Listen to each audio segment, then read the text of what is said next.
I wrestled with this speech because I was trying to think, whenever I take 50 minutes of your time, I'm always trying to think, what will befit you? We only trade in time. I can't give you back this time that you're spending with me, and if I don't do something worthwhile, then we've both wasted our time. There's so much time wasted in churches.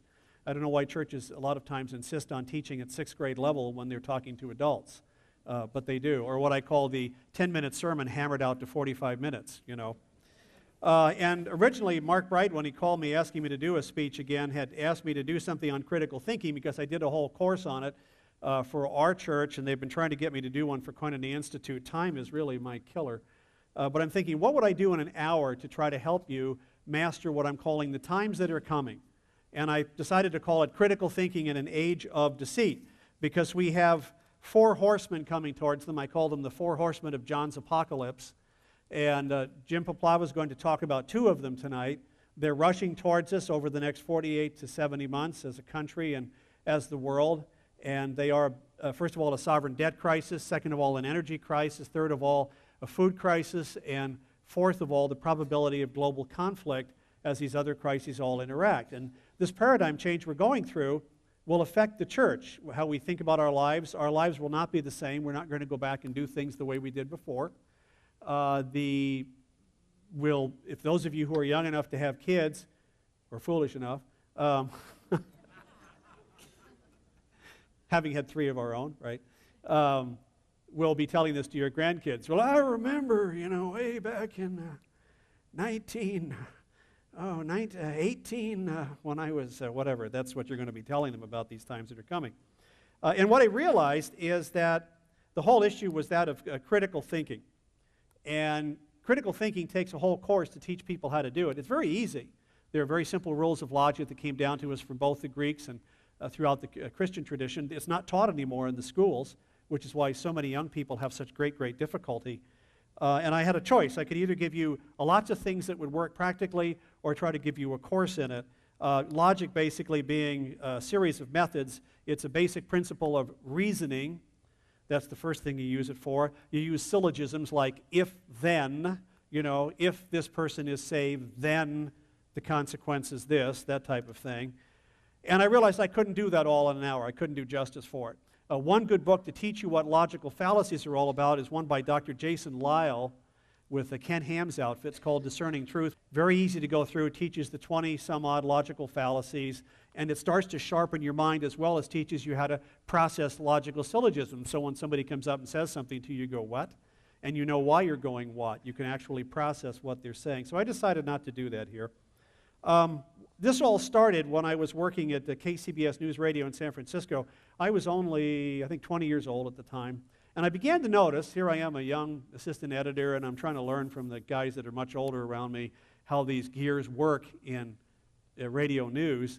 And I began to notice that there was always this dichotomy between what the politicos said. There'd be all this blather. You'd interview them and, oh, blah, blah, blah, we're going to do this, and blah, blah, blah, blah, blah, blah, blah, blah. And all of a sudden, kapop, something else would happen. Now, you could chalk one of those off to random chance, but when it begins to happen on a regular basis, you notice that something isn't going quite right. So I began to notice early on in the whole equation that most people aren't really interested in the truth. Okay, that's the most important thing. Most people are just interested in getting on with their lives, the lust of the eyes, the lust of the flesh, and pride of life. And that's what they do. They're not interested in truth. Remember, Jesus said that one of the traits of the end times would be that men would lose a love of the truth. And so this passion to get to know what wisdom is, what's really right, to work it through. Truth is something you work at. It doesn't just happen. And so I began to contemplate all of this. It would ultimately lead me to a very important principle that if you can come away with one thing from this conference, with this principle, you will begin to understand what you're seeing happen in the political process today, and indeed in a lot of churches, because a lot of churches have adopted what's called postmodernist thinking. And that is, for every unconfessed double standard that you run into, there is a single real standard underlying it. And the trick is to detect the double standard that you're hearing from whomever is trying to feed you a line of something or other, and then how to deal with it when it comes at you. Because all of politics tends to rotate around this type of a principle. For every unconfessed double standard on the surface that you hear coming down at you from your politicos or from the media, there is a real standard underlying it, and the real standard is telling you what their motives are and what their end games are. And the trick is to get through the top layer. It's almost like swimming at the surface, and at the bottom is the truth down on the bottom of the lake, and in the middle of all of this is static that's muddying up the water. You can't tell what's going on. That's how politics exists today. It is very, very frustrating. You're seeing it play out today in this whole debate over taxing the rich and where we are as an economy and creating jobs and this and that and getting out of debt, and they're confusing you, and the confusing is done deliberately to deceive you to what the problems of the country are, because if they told you what the problems were and how we were going to solve it, it would be very unpopular at the polls. And so they have to keep you confused, and that's how the game is being played. Now, originally I started with Loeffler's law. This was when I first noticed this dichotomy between what the politicos would say and what came into reality. The logicity is inversely proportional to reality. If it's logical, it won't happen. If it's happening, it's not logical. I was very proud of myself. I used to repeat this to people, and people would say, "Oh, that's very profound. Yes, I like that." But I was sort of honest about it, and I knew that I didn't have, I realized that this didn't feel right. You know, it didn't have the right sensation to it. I knew something was wrong. And it took quite an amount of time to work it through till I got to the second law which was really the first one that I gave to you right here, and that is, for every unconfessed double standard, there's a real standard underlying it. Why are we in the trouble that we are in as a culture? I'm a baby boomer, and I tell you how old I was. Well, actually, I'm years old. And so I'm one of the last generation that were taught in classical education. Starting after my generation, just a few years later, people began being educated in the new postmodernist ideas. The morality changed in the public schools. The method of thinking changed in the public schools. What they taught about our history changed in the public schools. And today, people are just a mess, and they have no idea what teaching used to be like 60 years ago and what it's like today. And I remember that, especially if you went to a private school where they really emphasize this. We're suffering from a philosophy called postmodernism. I'm sure you've heard of it. What I'd like to do, rather than going into a real explanation of what postmodernism is, I just want to give you the key traits as you're going to encounter it. First of all, it rejects the notion of universal truth. Universal truth meaning something that we all recognize as being true. Instead, they fracture it into sub-truths. We'll talk about that in just a second. It asserts its own truths about the universe, however. For example, they start out by saying, there is no such thing as absolute truth. But they just said that absolutely, all right? So this is the first clue that something's wrong with this philosophy. But there are millions of people out there who live their lives based on it, and it's wrecking their lives. And this tells you there's a double layer here of what's going on. So this is a core important idea. The other thing that it works on is a dialectical process. Since there are no ultimate truths, no absolute truths, everything is simply a series of truths fighting with each other. There's a thesis, something people perceive to be a truth, a new challenger on the block. These fight for a while, they come together, and after that they form a synthesis, and then that becomes the new truth, and then everybody that fights all over again. So the next trait of postmodernist thinking is constant, never-ending change, which is why today we're all jumping through as many hoops as we can possibly jump through. And if you remember what it was like back in the 30s, 40s, 50s, and 60s, we didn't do that like that. Today, everything's changing, and you're updating your passwords, you're updating this, you're changing that. You never learn something finally. It just drives you absolutely nuts. Postmodernist truth is how truth in the world is viewed by progressives. Real hardcore progressives today view the world through these filters. Now, I'm not talking about somebody who says, oh, I'm a progressive. You know, that's just sort of a vogue thing to say, meaning someone who thinks forward on things. But it does cause the play-out that we're seeing in politics today. So it has real-world events, publicly and politically, as well as in private lives. We're also going to talk about how it can be thwarted. First of all, you have to thwart it in your own mind. Because if you don't thwart this type of thinking when it comes at you, you've bought into their reckoning, their way of thinking. So what are the characteristics of it? We just said it. Constantly changing. These truths are never fixed. They'll always be changing. What's the consensus today is not necessarily the consensus tomorrow, is not necessarily the consensus the day after. When we started out with the pro-abortion movement, they said, well, it's just a piece of tissue, it's not a human being. Then ultrasound came along and showed that it was a human being, which they didn't have when the abortion movement started. So then they switched from that. There was no repenting and admitting they were wrong. They switched from that and said, well, it's a woman's right to choose. The earlier argument was dropped off. It's constantly changing. The second thing is that it's compartmentalized. Now, this is an important characteristic because you'll see this in a lot of young people, because they take their moral truth and their sex life truth and their with their school friends truth and their whatever it happens to be, business ethics truth, and they all put them in separate compartments. And you can have contradicting truths in these different compartments as long as the compartments never get together. Okay? And this relieves the strain and the tension that normally people would feel from having something like a guilty conscience. Because I'm acting truthfully over in one compartment, while in the other compartment, it's okay. And that's why we have so much, what would I call it, contradiction between what the concept of a biblical life is and what we're seeing in so many churches, and the statistics bear this out, because they have compartmentalized truth. The other idea about truth is that it's personal. You have your truth, I have my truth. You can have yours, I can have mine. They can contradict, and that's okay, because we basically create the truth of our own worlds.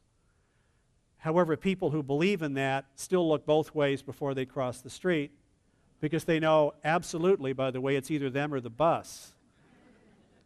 And this is that point about the flip-flopping. And you'll notice, as we go forward here, postmodernists are always flip-flopping. They're up at level 2, then they're down at level 1, then they're up at level 2. And just being able to identify which level they're at helps you deal with this. And these truths are not universal, meaning they don't apply to everything, every culture, everywhere. Red isn't red for everybody, everywhere in the world throughout history. There was a reason we got here. I'll discuss that in a second. And that was because of the tension that existentialism as a philosophy in the West, atheistic existentialism, had brought us. It brought us to a point of despair, and people couldn't live with the grinding, gut-wrenching reasoning of hopelessness that existentialism had gotten us to. We couldn't admit there was a God, so we couldn't admit that there was anything worthwhile, and so therefore make the best of it while you're at it. But understand that postmodernism operates on a two-tiered system. Up above, they're telling you there are no absolutes. That's where everything floats and it's constantly changing and everybody's happy, and smiley face with each other. Underneath are the real belief systems that drive the philosophy. And people who engage in postmodernism will be jumping up and down between these two things as it suits their needs to relieve this dichotomous tension that we have in our minds when we come with conflicting truths or morality.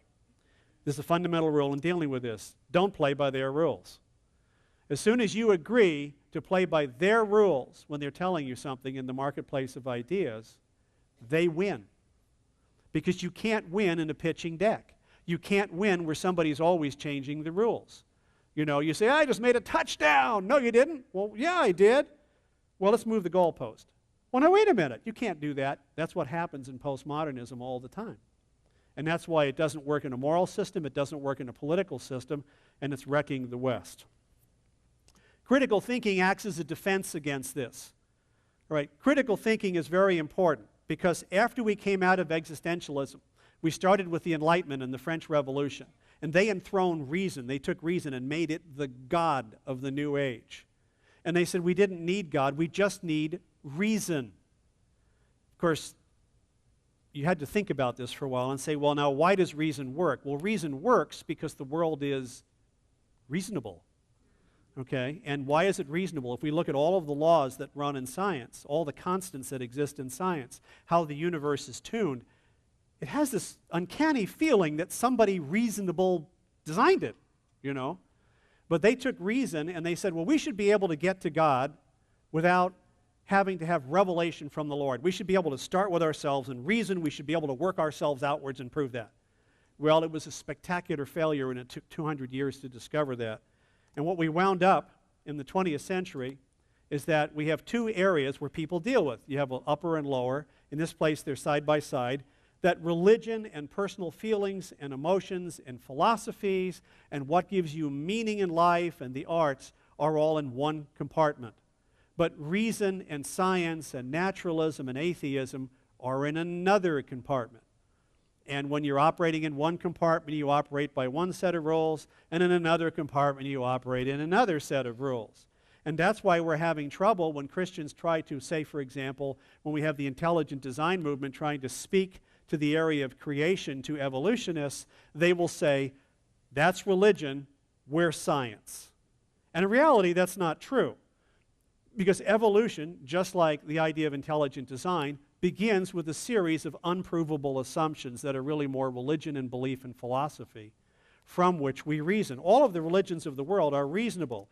Even in scriptures, it talked about reason, that you had to seek out wisdom, you had to know what wisdom was, and that it took effort to arrive at these things. God said it's the glory of God to conceal things and the glory of kings to figure them out. And that's what God did. And it's been amazing if you discover the whole history of science over the last 200 to 300 years, how Newtonian physics had reached its ultimate standpoint and as far as it could go, and they said, that's it. All we're going to be able to do from here on in is refine our measurements. There's nothing new to learn. And all of a sudden, kapop, here's Einstein with his theories of specific and general relativity that completely upended all of that. And then just when they say that nothing can go faster than the speed of light, kapop, a few weeks ago, the experiment with neutrinos and the CERN reactor in Switzerland discovered that, oh Lord, look at that. These particles are arriving faster than they should. They're exceeding the speed of light. And my son text messaged me. He's a graduate student at a major university in chemistry. And he said, the physics department has its knickers all up in a twit today.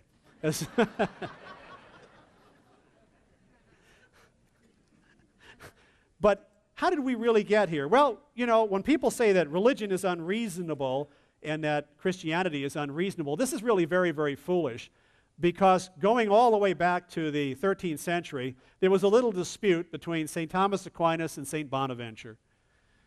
St. Thomas Aquinas was the founder of the philosophical movement called Scholasticism, and he brought Aristotelian thought, Greek Aristotelian logic and thought and categories and reasoning into Christianity. And the debate was, can you do this?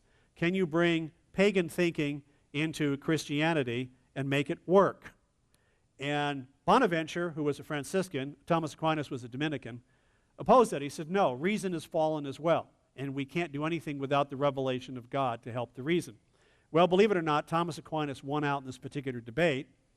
And as a result of that, even Protestant evangelicals today think in logical categories that were determined largely by Aristotle and by Thomas Aquinas. And Martin Luther would have been the first one to admit that this is the way we do. In the West, we look at the scriptures through this Thomistic filter. But it was Thomas Aquinas who brought this reason into the West, which gave us first the Renaissance period and then the Enlightenment period. And the belief in the concept of reason as a method of achieving knowledge about the universe or about God, that we could actually do that. So when somebody says religion is unreasonable or it lacks reason, it's just feeling, that's just horse feathers. It was Christianity that brought that into the West and enabled the scientific revolution to begin occurring a couple of hundred years later. The Enlightenment period said that we could reach God by reason rather than having God reveal himself to us. And it resulted in a philosophy called Existentialism, a Christian man by the name of Søren Kierkegaard. So he began on this journey. By the time we got to the existentialists like Nietzsche, who said that God is dead, and Jean-Paul Sartre in the 20th century, basically existentialism had come to the conclusion we couldn't prove God by reason and logic, starting with ourselves, without a revelation from the Lord speaking into the universe. And as a result, they came to conclude we came from nowhere, we go nowhere, the universe will suffer a heat death, there's no God, no meaning. As Chuck Mister once said, you can't win, you can't break even, you can't get out of the game, but have a nice trip. Okay? Live a purposeful life. You know, if you want to know why there's such a high suicide rate among students, you can't tell them that they are these worthless pieces of blobs, leave them without any reference points, and then when they run into the first storms of their lives, especially as impressionable as teenagers and early 20-somethings can be, you've left them naked in front of a giant storm. So it brought us to a point where they had to do something about this. There was this hideous hopelessness of existentialism in about the middle of the 20th century. People couldn't deal with it. We couldn't deal with the sense of hopelessness. That's why we went into Eastern mysticism in the 60s as a culture. And they divided things out and said, okay, let's make a compromise here. We'll say that nature and science is based on reason, but religion, faith, morals, and everything like that is based on feelings. And we'll just put them in different compartments. And that's what postmodernism is all about. And the fundamental rule of postmodernism is that people are most important, love is most important, and therefore we have to preserve relationship at all costs. Now let me explain to you how relation and position works, because this is critical in your Christian life. Let's imagine that you're at a Thanksgiving dinner, okay? I can see somebody from the East Coast doing this, right? And you know that half the family are Republicans and half are Democrats. And the grandmother says, now come on over, we're all going to have dinner here, right? Now you don't want to talk about politics because we're just going to keep peace in the family, just talk about family stuff, enjoy the turkey, don't do anything else, don't open your mouth, you know. You open your mouth, I'm going to shut it for you, all right? Why? She is trying to preserve relationship at the expense of position. You see? We don't want people to debate the truth or to have an intelligent conversation. We want to preserve our loving relationships between each other. I've even heard pastors at a church, like in a Bible study or something, say, let's talk about this. How do we feel about this? If there's no right answers, let's just tell how we feel about it. And we go, hello, excuse me. If there are no right answers, why are we wasting the time discussing this?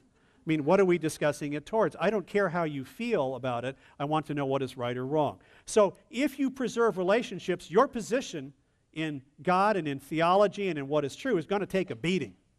Right? Now, if you go over to position, and there is such a thing as hyper-positionalism, and I've seen this happen in the church, where people divide off over theological issues, and they start throwing bricks at each other.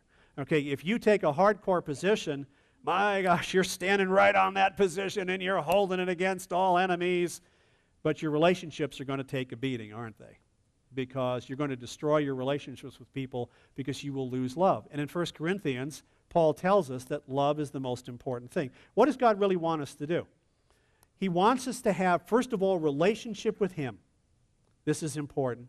And then relationships with each other. But the relationship has to be based on truth. If we're in a marriage, if we're in a relationship, if we're in a working relationship, if we're in a family, any kind of a working relationship, and it's not based on truth, it can't survive. Because we're all holding little secrets and things against each other. And so the trick here is to find truth among ourselves and then to keep that relationship at all costs. But in the postmodernist thinking, relationship is what is most important, the collective consensus of a group. And you notice today that the 20-somethings, the millennials, are always worried about collective thinking rather than thinking as individuals. Truth is a really critical factor. And if you don't believe in absolute truth, well then you've got an important issue. In the end times, of course, there would be a lack of truth, that people would be willing to believe a delusion and a lie. And you need to understand why knowing what truth is all about is so important when we deal with facts. And when we deal with theological issues, economic issues, political issues, whatever they are, this is so very, very important. You see, there's a thing called deception. Sun Tzu, the Chinese philosopher, in his book, The Art of War, said that basically the nature of war is the nature of deception. The Scripture tells us that Satan is the father of lies. Well, why are lies so important, and why is truth so important to avoiding the lies? It's like getting out on an ocean in a ship, in a boat. You see, the boat has three purposes. Number one is to stay afloat. That's a task in and of itself. Now, when the boat does that, the second task it has is to avoid banging into other boats and obstacles. And the third task it has is to remember why it's out on the ocean in the first place. And it's the same thing on our spiritual journey.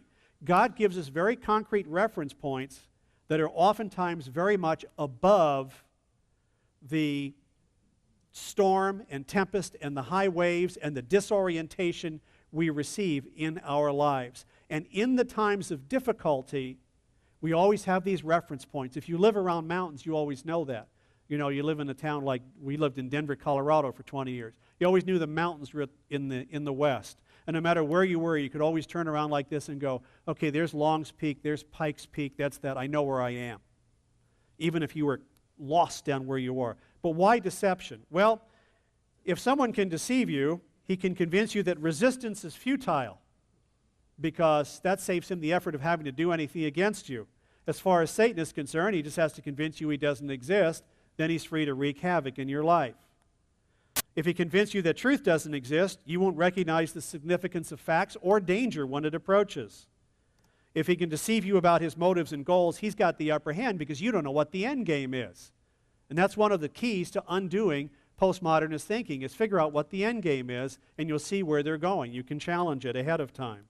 If he can convince you about what is good and evil, that evil is good and good is evil, dark is light and light dark, he can disorient you and get you to fight for him because you've lost your reference points. And he can cause you much confusion about what is good and evil, and cause even disunity and disorientation among allies and those people in the flock.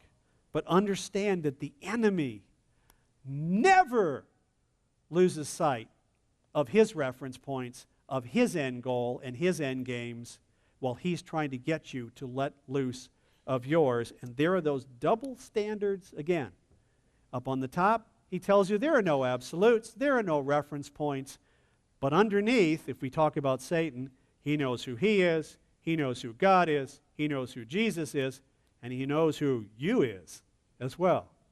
And that's where he hasn't lost the reference points. He knows what his battle is. Do you know what your battle is? This applies in politics as well. And you can the template test is how you detect these. This is very easy. Let's pick an example in politics. When President Clinton had the scandal about Monica Lewinsky, the press tried to spin that into a scandal about a sexual affair, saying that that really had nothing to do with his capacity to exercise the office of president. The real issue was the fact that he had perjured himself under oath. That was the issue. It's a felony, and it was a felony for which other people in other parts of the country lying about the very same things have done or are doing jail time for perjuring yourself under oath. But when the whole process was done, the Democrats said to us, it's okay for the president to lie. That's the standard, isn't it? It's okay for the president to lie. Just a couple of years later, after we got into the next war in the Gulf, in Iraq, all of a sudden you began seeing bumper stickers and people saying, Bush lied, people died. And I pointed out to a gentleman one time, yeah, but you guys told it was okay for the president to lie. Oh, not in this case. Okay, well, why was it okay then and not now? Well, because this is serious and important, and a sexual affair isn't. I said, well, wait a minute. Perjury is a very important idea. If we can't enforce truth in the courts, we're in trouble, especially for a man who's an attorney and the President of the United States. But what they started was what Ravi Zacharias calls a death by 1,000 qualifications. And by the time everybody's done, you've got so many quid pro quos, and here you can do it, but there you can't do it, but blah, blah, blah, blah, blah, blah, blah, blah, blah. You don't know which way is up. You can't live with a moral system like this. Let me give you another example. Remember what I said about the abortion issue early on. Originally, the pro-abortion people said that a woman had the right to do with her body what she chose. And they even supported the one family, one child policy from China.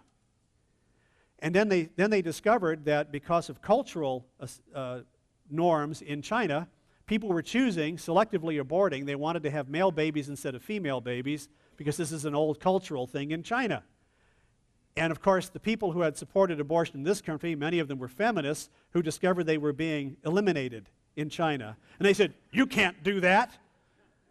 Well, wait a minute. You told us a woman has the right to do with her body what she wants. Well, it doesn't apply in this case. So, see, a death by 1,000 qualifications. That's how you catch these double standards. So what's the solution to the double standard? Well, number one, you have to hold people to their stated standard. See, they're always going to try to flip up to number two. You always got to keep bringing them down to number one. And it's like grabbing somebody who keeps running out of the argument. You know, you keep, come back here. You know, yes, that's true, but come back here. Do that type of thing. And you'll always see this happening. When you give talks on education, you're guaranteed to tick somebody off. There are a lot of Christian school teachers in the public school system, and I fault them not because I hate teachers, but because I want to be a very strong public education system. And so many of them don't know what hats they're wearing.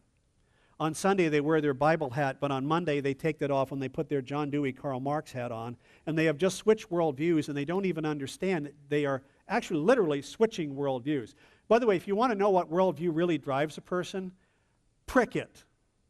You know, just poke it. Do a Facebook on them. Poke. See, you just poke. It's like prodding, a physician prodding for the sore point. As soon as you hit the sore point, boom, you'll know it.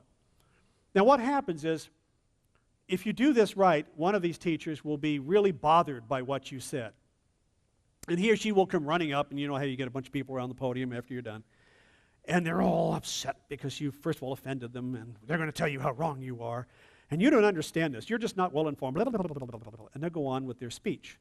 What is ironic, by the way, is that the credentialing process uses a dialectical brainwashing system that was created by Antonio Gramsci. Most of these teachers wouldn't even know that. So when they come out of their credentialing process, they have been taught to think in this dialectical, postmodernist mode. And if you have a teacher come up from Portland, Maine, and one from Portland, Oregon, they both start talking, and they're literally reading the same script. You want to go, wait a minute, I think you're on page 5. Let me get over there. Okay. So you do this because I really care about these teachers. But you get to a point where if you can patiently, over the course of a few minutes, walk them back into a corner. And they'll say, well, that's not going on in our school. Ma'am, does your school take state funding? Yes, it does. Does your state take federal funding? Yes, it does. Do they use this program? Yes, they do. Then you are doing this in your school. You have to be doing this. You have to be having these outcomes to teach. Otherwise, you couldn't get the funding from the federal government. And they'll go, well, that's just not what's happening. And I say, ma'am, it's the truth. Now, you can hear the little alarm bell go off, boop, boop, boop, like that. Have you ever seen a cat right before it's ready to throw up a fur ball? Okay. And you know exactly, I mean, I'm a cat lover, I'm a dog. We've always had cats and dogs. It just doesn't feel right without cats and dogs in the house. And you can always tell, because you're sitting there minding your own business on the computer, and all of a sudden, you hear the fateful sound, right? You know, as they start into the reverse peristalsis, and you know you've got about 3 to 4 more before something very nasty is going to appear, you know. I did this once in Denver. We had a cat named Fluff, and I'm standing in the living room, and she's by the front door upstairs, and all of a sudden you hear the fateful, and I thought, I have a solution to this problem, because this is the kitchen. If I can get the cat from here to the kitchen before the final eruption occurs, I will have saved myself much mess on the living room carpet, you know. So I grabbed Fluff with her head pointing that way, and I swung the cat like this.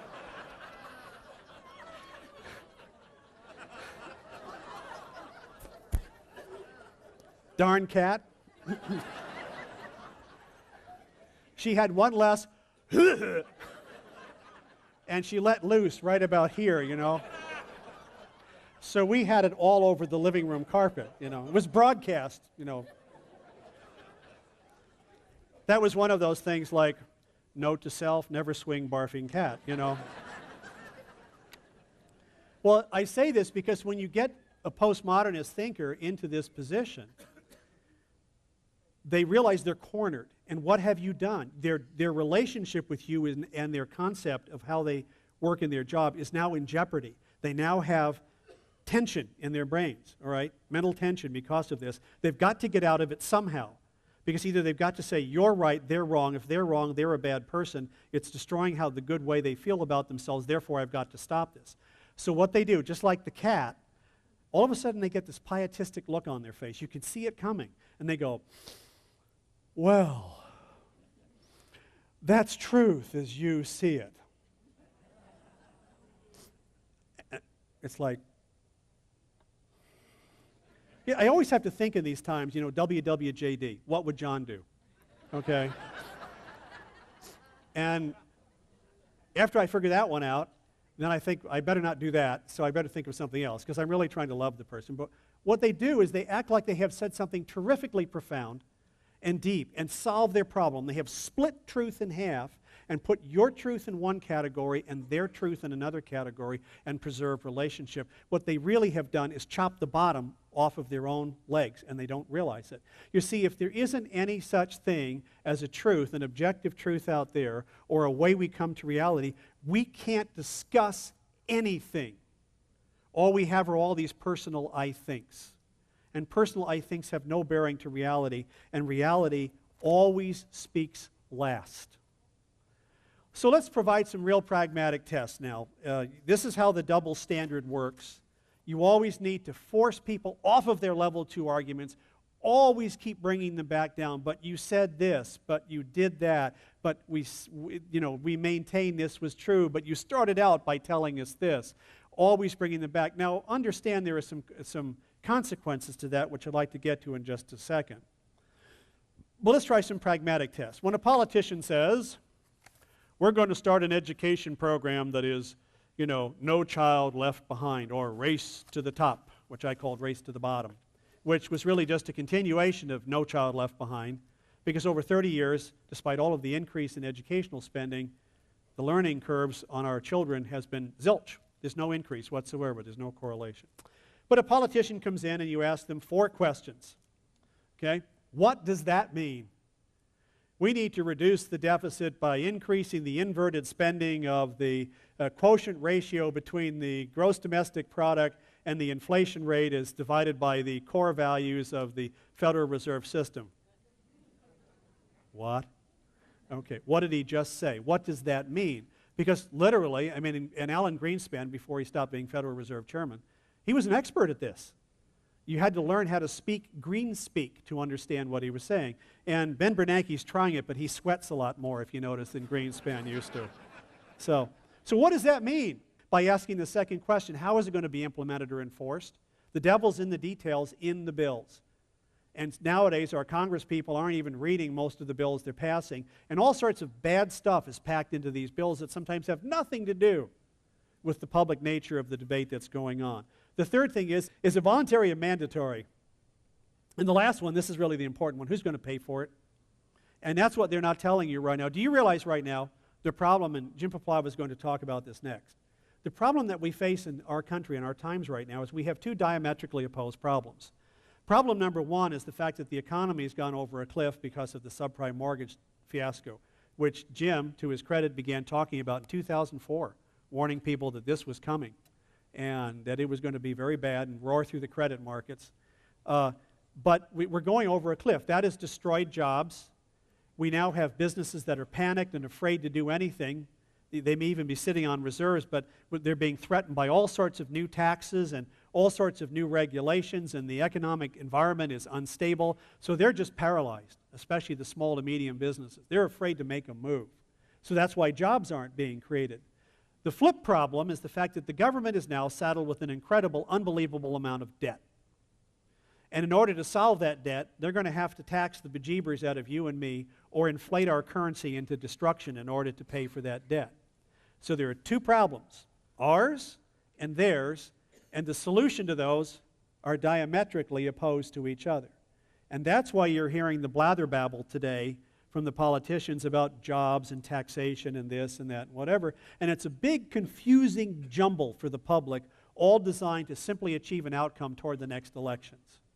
What they won't tell you is we are out of money, up to our eyeballs in debt, and getting off of this cart is now going to be very, very painful.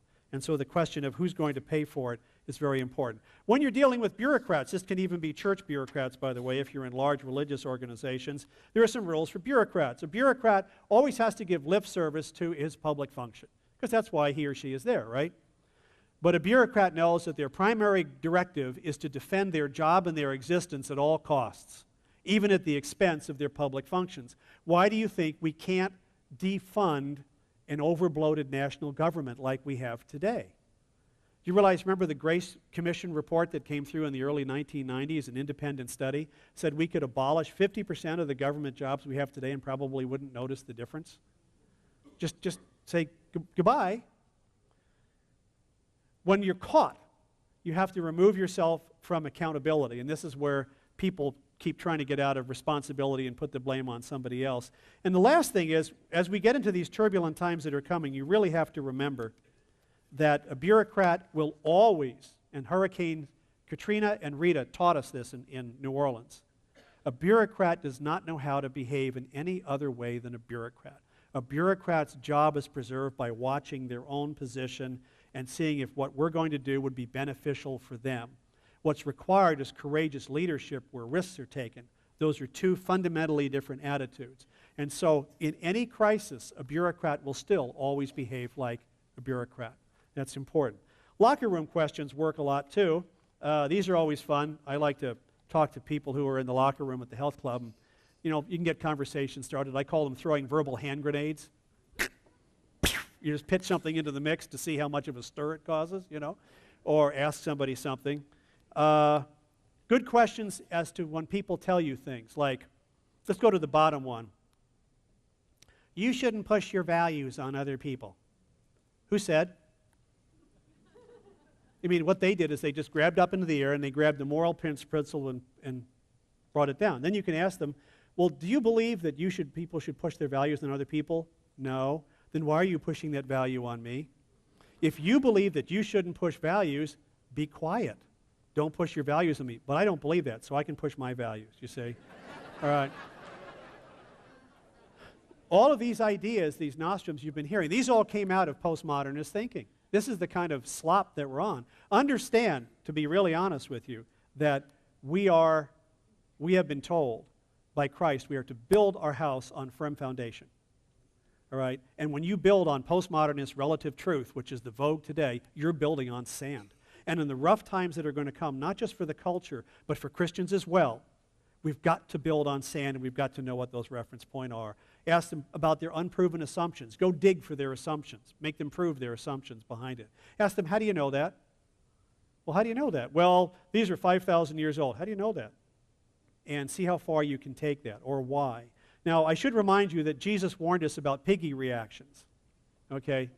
That truth, a Chinese philosopher once said, a man who is about to speak the truth had better do so with one foot in the stirrup. Because if you're going to speak the truth, it's probably not going to be popular. Jesus said the pigs do two things. They trample the pearls, the gems that you're throwing at them, because they don't recognize the value. But the funny thing is then they become angry at you. That's what I call the piggy reaction. So you have to do it with love. You're not trying to grind people up. You're trying to win an argument. This is not a piggy reaction. This is a crashing bore. Okay? And I think that's about the point that I have come. Remember that everything that we are doing, we're not wrestling against flesh and blood, even in the area of logic and reason and dealing with postmodernism. Postmodernism is a deception that's deceiving millions, but it doesn't have to deceive you. We're struggling not against flesh and blood, but against principality and against powers. Remember, there can be only one truth. Truth is something that you work at. You have to contend for the truth. It involves contention, okay, with tension, fighting, and working it out. As Proverbs said, as iron sharpens iron, so one man sharpens another. Two people who love each other will sharpen each other and polish each other. It's what happens in a marriage. You know, you don't always agree with everything, but you work at it.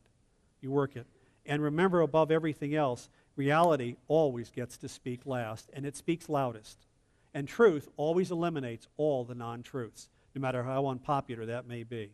So remember, pray, always say the truth, and do remember to pray for us and pray for the persecuted church around the world.